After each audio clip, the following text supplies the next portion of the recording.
Envie agora suas dúvidas para o e-mail tatiana.r.m@uol.com.br tatiana.r.m@uol.com.br e a doutora Tatiana irá esclarecer pessoalmente e detalhadamente todas as suas dúvidas.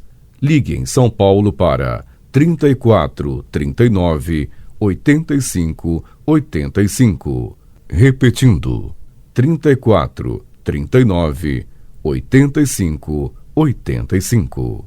Olá, queridos ouvintes, estamos com mais um programa Leis do Sucesso. Bom, e com tantas regras, que a gente vê, constantes alterações na legislação previdenciária, é muito comum que os segurados do INSS, que é o Instituto Nacional do Seguro Social, se atrapalhem e acabam acreditando em normas que já não existem ou que nunca existiram. Então, uma lenda muito antiga envolvendo a legislação previdenciária é de perder a pensão por morte ao se casar novamente. Bom, o benefício foi um dos mais afetados pela reforma da Previdência em vigor desde 13 de novembro de 2019. Mas não houve alteração nessa regra nesse sentido. Então, quem recebe pensão por morte do cônjuge não perde quando se casa novamente, a não ser que um novo companheiro morra e deixe uma pensão também. Nesse caso, o pensionista ele deverá optar por apenas uma pensão. Outro mito acerca do benefício é a ampliação do pagamento para dependentes que cursam faculdade. Essa vantagem não existe mais. A pensão ela deixa de ser paga assim que o dependente completa 21 anos, a não ser que ele seja inválido. Pela legislação previdenciária atual, o valor não é mais repassado para a viúva. Ele deixa de ser pago à família. Então, estar cursando uma faculdade não irá manter o benefício previdenciário após a idade limite estabelecida de 21 anos. Bom, calcular a renda de um benefício previdenciário não é uma tarefa muito simples. Na aposentadoria, por exemplo, muitos acreditam que o valor será igual ao salário do último emprego que tinha com carteira assinada, o que não é verdade. O cálculo para você verificar qual será o valor exato da sua aposentadoria irá levar em consideração diversas variáveis. De forma resumida, a gente pode dizer que o cálculo para se aposentar é 60% da média de todos os salários desde 1994, mais 2% a cada ano de contribuição que ultrapasse 20% para homens e 15% para as mulheres. Já o auxílio reclusão, que muitos entendem que é pago ao preso, é um benefício destinado aos dependentes financeiros do segurado preso e não pode ser maior do que um salário mínimo, que é R$ 1.100 em 2021. Bom, primeiro, quem está doente tem direito ao auxílio-doença? Isso daí é lenda, porque não é a doença por si só que gera o direito ao recebimento de auxílio-doença. É necessário haver incapacidade para o trabalho. Então, por esse motivo, a reforma da Previdência e os decretos que a sucederam no ano de 2020, eles mudaram a nomenclatura para auxílio por incapacidade temporária, visando o quê? Deixar claro que não é a incapacidade que gera o direito ao benefício. Bom, se casar novamente, vai perder a pensão por morte? Essa é a maior de todas as lendas. Não.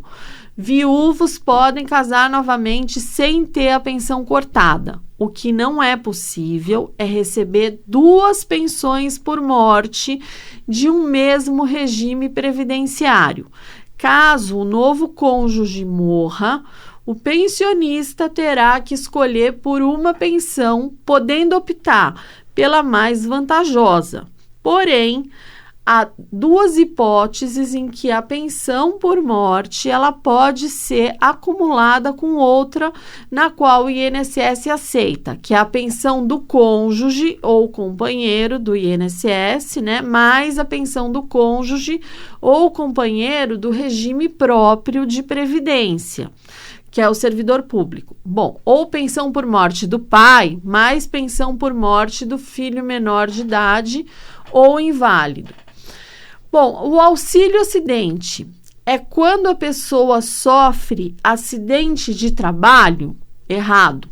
Esse benefício, ele é concedido quando ocorre um acidente de qualquer natureza e não só os decorrentes de trabalho.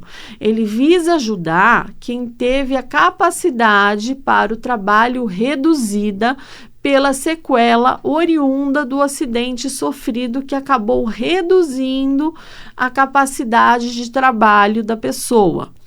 Então, importante a gente esclarecer que o auxílio acidente ele deixará de ser pago quando o segurado se aposentar e não perde o auxílio acidente se voltar a trabalhar. Só perde o benefício no caso de receber aposentadoria por invalidez ou auxílio doença, aí perde. Bom, fazer faculdade dá direito a receber pensão por morte até o final do curso? Não. Os filhos terão direito à pensão por morte, como eu já falei, até os 21 anos de idade. O fato de estar fazendo faculdade não gera direito de estender o benefício previdenciário até o final do curso. Esse é o entendimento da TNU, que é a Turma Nacional de Uniformização, né, dos Juizados Especiais Federais. O que se prorroga até o final da faculdade é a pensão alimentícia, que é concedida nos casos de divórcio dos pais. A pensão por morte, ela é um benefício previdenciário que é concedido aos dependentes do segurado que morreu. Então, o INSS divide os dependentes em 3 classes, em ordem de preferência, que a primeira classe é o cônjuge, companheiro, companheira, filho não emancipado de qualquer condição, menor de 21 anos ou inválido. Classe 2, pais. Classe 3, irmão não emancipado de qualquer condição, menor de 21 anos ou inválido. Quem solicita a pensão por morte do INSS tem direito a 50% do valor da aposentadoria, mais 10% para cada dependente, com limitação de 100% do que era pago ao aposentado. Se o segurado ainda não era aposentado, quando morreu, o cálculo da pensão será feito sobre quanto ele receberia de aposentadoria por incapacidade permanente. Bom, uma outra dúvida. Caso eu aumente o valor da contribuição ao INSS, a minha aposentadoria, ela ficará maior? Não necessariamente. Essa ideia de contribuir com valor alto próximo ao pedido de aposentadoria ainda ocorre porque até 1998 o valor era calculado com base nas últimas 36 contribuições. Mas a lei mudou há muitos anos. Por isso que é necessário você realizar o planejamento previdenciário para saber se o segurado deve continuar pagando e qual o valor. É no planejamento previdenciário que será verificada qual a aposentadoria mais vantajosa para aquela pessoa. Bom, uma outra lenda que é o valor da aposentadoria, será igual ao último salário de contribuição? Bom, muitos trabalhadores, eles acreditam que o valor da aposentadoria, ele será o mesmo valor que recebia do último emprego de carteira assinada, o que não é verdade. O cálculo para verificar qual será o valor exato de sua aposentadoria irá levar em consideração diversas variáveis. O primeiro passo do cálculo é saber a média dos salários de contribuição. Ela é calculada de forma diferente dependendo de quando o segurado começou a contribuir para o INSS. Então, quem atingiu as regras para se aposentar antes de 13 de novembro de 2019, atualiza todos os seus salários de contribuição desde julho de 94, descartando os 20% menores e faz a média com os 80% maiores. Já o cálculo a partir da reforma da Previdência é a média de todos os salários a partir de julho de 94, ou de quando o segurado começou a contribuir para fazer o cálculo da aposentadoria.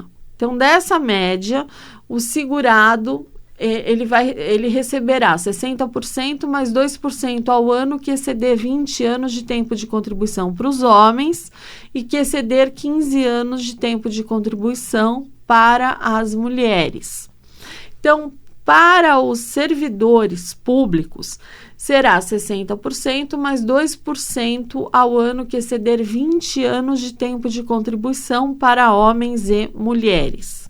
Em alguns casos, ainda há o fator previdenciário aplicado principalmente na aposentadoria por tempo de contribuição, sem que a regra dos pontos tenha sido alcançada. Ele leva em consideração 3 variáveis: expectativa de sobrevida, divulgada anualmente pelo IBGE, que é o Instituto de Estatística. Ele leva em consideração a idade e tempo de contribuição. Bom, uma outra dúvida: só tem direito ao benefício previdenciário se estiver contribuindo para o INSS? Não. Os benefícios previdenciários, eles são o salário maternidade, auxílio acidente, auxílio doença, aposentadoria por idade, aposentadoria por invalidez, entre outros. Existe um termo chamado período de graça, que é quando o segurado, mesmo não contribuindo, continua segurado pelo INSS, poderá requerer o benefício. Então, esse período ele varia de 12 a 36 meses. No caso de aposentadoria por idade, se a pessoa tem os 15 anos de contribuição e completa a idade, depois vai de 20 anos sem contribuir, ela poderá se aposentar. Bom, a outra lenda é que o auxílio-doença não conta como tempo de contribuição. Bom, a Justiça já aceita como tempo de contribuição os meses de afastamento do trabalhador, desde que estejam intercalados entre pagamentos feitos antes e depois da doença. Então, o segurado ele pode utilizar o tempo do auxílio-doença ou da aposentadoria por invalidez cessada para a contagem de carência da aposentadoria por idade ou por tempo de contribuição, se houver novas contribuições.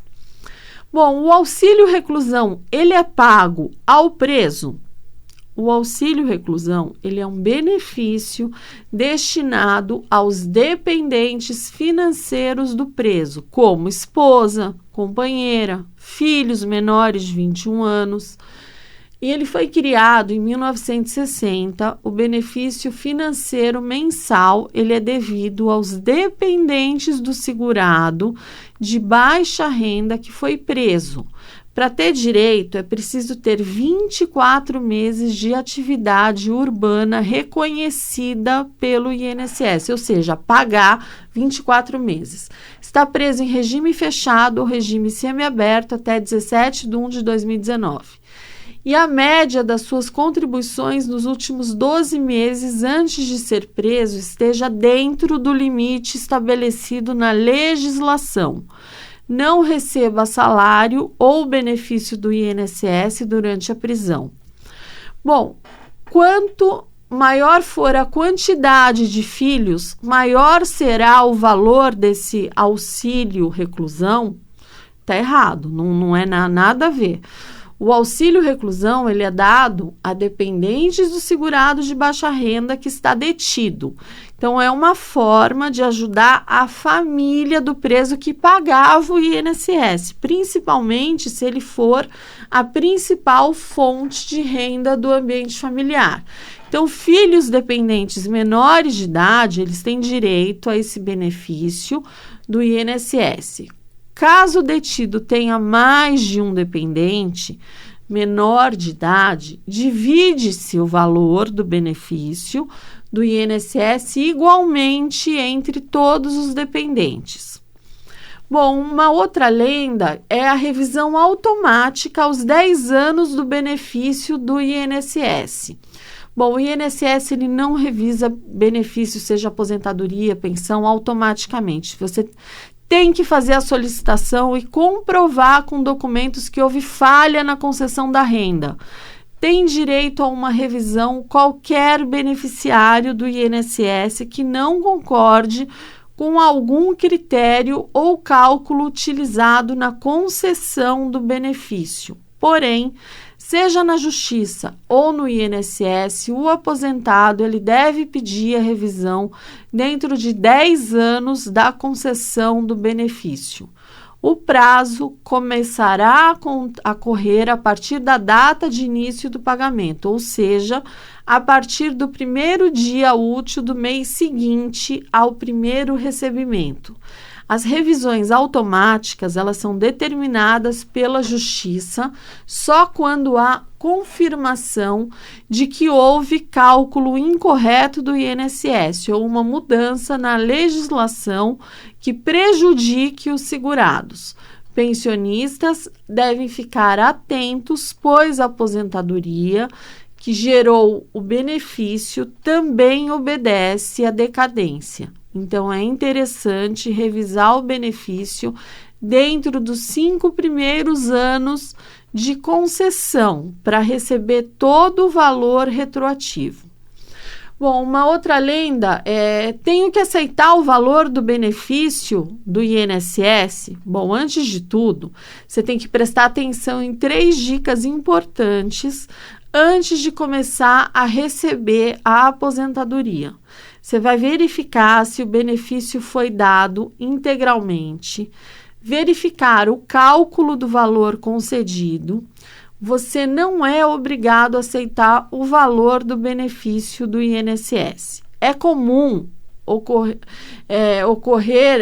de começar a receber o valor e logo depois perceber que há algo errado com a quantia. Bom, quando você começa a receber, você não pode mais mudar a data e, consequentemente, o valor da sua aposentadoria. Mas você pode fazer um pedido de revisão. Como o nome já diz, a revisão é uma nova análise por parte do INSS. Isso pode ser bom ou ruim, pois tanto pode aumentar como pode também diminuir o valor. Então, com isso, sugiro que você se prepare através de um planejamento previdenciário. Bom, eu posso incluir contribuições após me aposentar? Essa é uma dúvida muito comum. O aposentado que continua trabalhando com carteira assinada, ele é obrigado a pagar as contribuições ao INSS e não terá esse valor de volta. O Supremo Tribunal Federal já decidiu contra a inclusão das novas contribuições no cálculo do benefício, impedindo a desaposentação e a reaposentação. A decisão serve de parâmetro para todos os tribunais do país e não há como recorrer. As contribuições feitas após a aposentadoria são fundamentadas no princípio da solidariedade, servem para assegurar a manutenção da Seguridade Social. Bom, o valor do benefício do INSS, ele é reajustado pelo salário mínimo? Bom, é direito do segurado que o valor do benefício do INSS não seja reduzido, a fim de preservar o maior poder aquisitivo.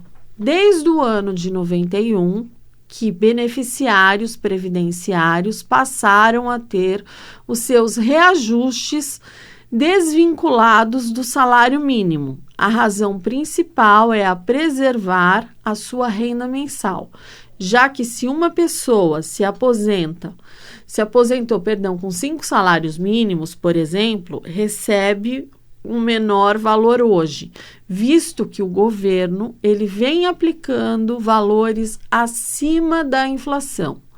Bom, as pessoas que nunca contribuíram com o INSS, mas são idosas ou doentes, podem se aposentar? A dúvida que não quer calar. Bom, quem não é segurado, contribuinte do INSS, não tem direito a nenhuma aposentadoria, tá? Isso já é fato, ao contrário de que muitos pensam.